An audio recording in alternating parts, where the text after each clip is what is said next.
En route vers les assises interlibyennes de réconciliation, prélude à la tenue des élections libres, démocratiques et apaisées, le Centre international des conférences de Kintélé a abrité ce lundi la 9e réunion du comité de haut niveau de l'Union africaine pour la Libye. Convoqué par son président, le chef de l'État congolais Denis Sassou Nguesso, la rencontre a connu la participation notamment du président en exercice de l'Union africaine Azali Assoumani, du président de la Commission de l'Union africaine Moussa Faki Mahamat, du président du Conseil présidentiel libyen, Mohamed El Menfi, et du représentant spécial du secrétaire général de l'ONU pour la Libye, Abdoulaye Bathily. Après le mot de bienvenue du préfet du département du Poul, Georges Kilébé, le secrétaire général adjoint des États de la Ligue arabe est monté au créneau pour réaffirmer l'attention que ces États accordent au processus menant à la restauration de la Libye. Tout en appelant à l'appropriation de ce processus par les Libyens, il a exhorté à l'apaisement du discours politique. Autre intervention enregistrée à cette réunion, celle d'Abdoulaye Bathily. Le représentant spécial du secrétaire général de l'ONU pour la Libye a relevé la complexité du dossier. Pour lui, le processus politique et le processus de réconciliation doivent aller de pair. Dans son propos, Abdoulaye Bathily n'a pas manqué de saluer les efforts déployés par le président Denis Sassou Nguesso à la tête du comité de haut niveau de l'Union africaine pour la Libye. Monsieur le Président Denis Sassou Nguesso, chers frères, vous et moi appartenons à une génération d'Africains témoins des espoirs, des victoires, mais aussi des déceptions et des tragédies de l'Afrique de ces 60 dernières années. Je souhaite de tout cœur que le processus de réconciliation nationale en Libye soit épargné de l'exemple contagieux de ces douloureuses récidives qui donnent l'impression d'un travail de Sisyphe. La crise libyenne a trop duré, a déploré de son côté le président de la Commission de l'Union africaine. Moussa Faki Mahamat a insisté sur la centralité de la réconciliation pour mettre un terme au conflit libyen. Il n'y aura pas d'accord politique viable sans la réconciliation. Il n'y aura pas d'élection régulière, transparente et inclusive sans la réconciliation. Il n'y aura pas de paix durable sans la réconciliation. Il n'y aura pas de prospérité viable sans la réconciliation des cœurs et des esprits. Vous l'aurez bien compris, cette centralité de la réconciliation inscrit l'action constante, acharnée, courageuse et constructive du président du Haut Comité, le président Denis Sassou Nguesso, en tête du palmarès des efforts de l'Union africaine sur ce dossier. Moussa Faki Mahamat a clos son propos en plaçant les Libyens devant leurs propres responsabilités. Il est important d'accélérer la mise en place d'institutions politiques stables et légitimes en Libye pour permettre un retour rapide à la paix, à la stabilité dans ce pays frère. Cela inclut la tenue d'élections libres et équitables sous la supervision bien sûr de l'Union africaine et ses partenaires afin de donner au peuple libyen la possibilité de choisir ses responsables.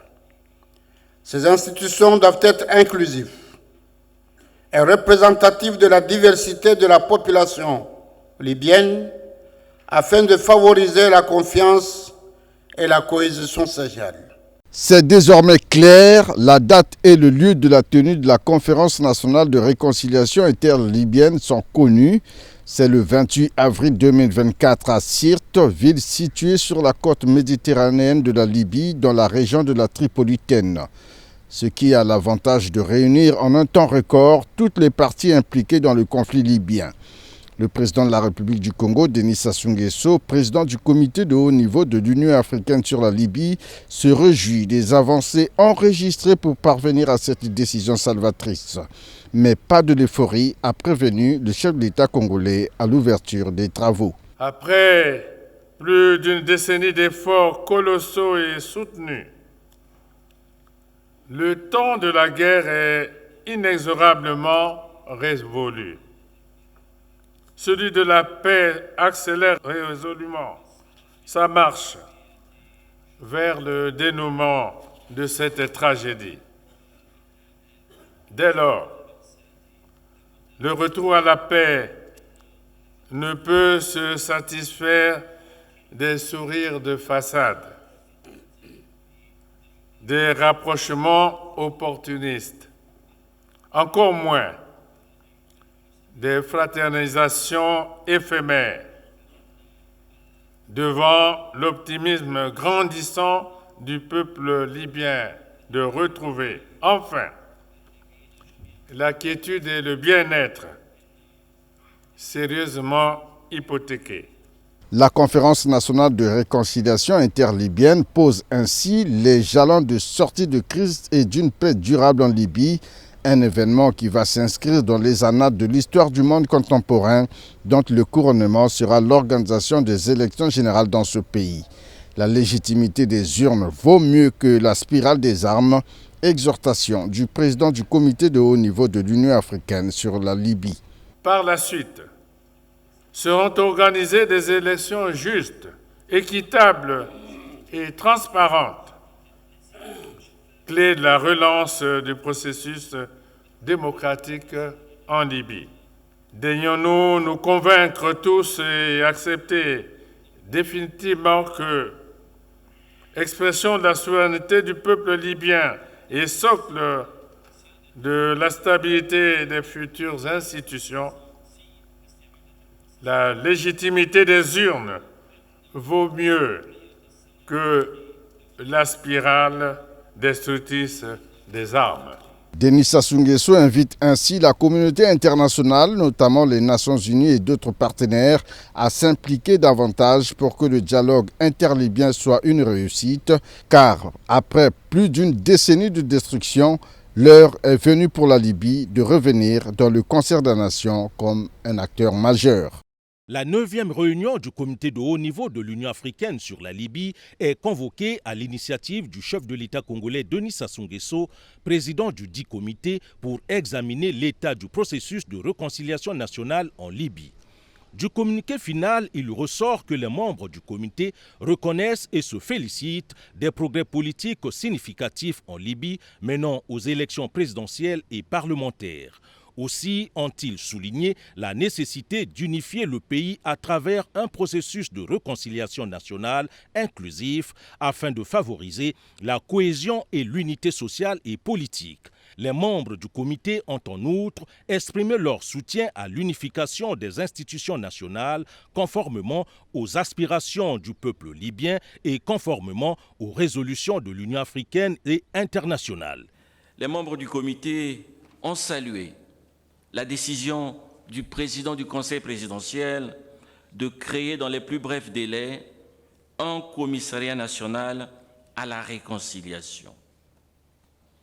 Les membres du Conseil ont réitéré leur appel à toutes les parties prenantes libyennes à adhérer pleinement aux efforts de réconciliation de manière inclusive et constructive, tout en soulignant l'aspect essentiel de la question de la justice transitionnelle dans ce processus, y compris le recours aux approches traditionnelles relatives à la résolution des conflits. Le comité a également salué l'engagement du secrétaire général de l'ONU, Antonio Guterres, et a encouragé son représentant spécial en Libye, dans un esprit de complémentarité, de coopérer étroitement avec l'Union africaine en vue d'assurer le rétablissement de la paix et de la stabilité en Libye. Ces assises de Brazzaville ont permis une fois de plus aux membres du comité de reconnaître le leadership du président Denis Sassou Nguesso pour sa détermination à conduire la Libye vers la paix et la stabilité. Le comité a aussi souligné l'urgence d'une convergence et d'une complémentarité des actions de l'Union africaine, des Nations unies, de la Ligue des États arabes, l'Union européenne et de la communauté internationale afin d'éviter la duplication des efforts en faveur de la Libye. Le comité a renouvelé son appel à tous les acteurs extérieurs pour qu'ils cessent leur ingérence dans les affaires internes de la Libye.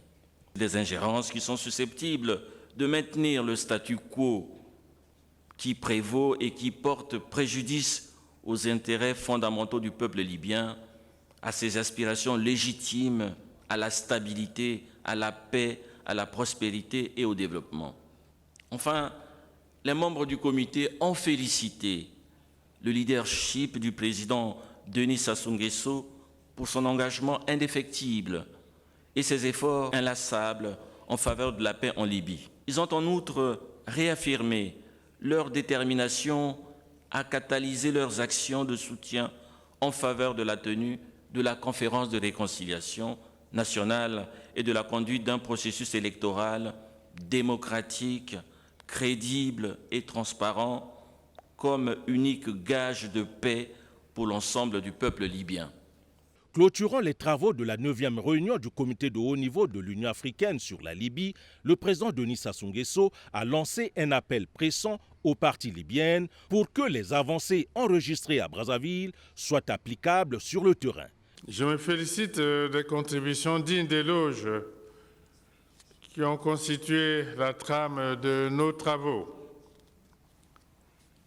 Les résultats fructueux obtenus au cours de nos échanges traduisent notre engagement commun ainsi que notre détermination irréversible de toujours placer la restauration de la paix en Libye au cœur de nos préoccupations essentielles.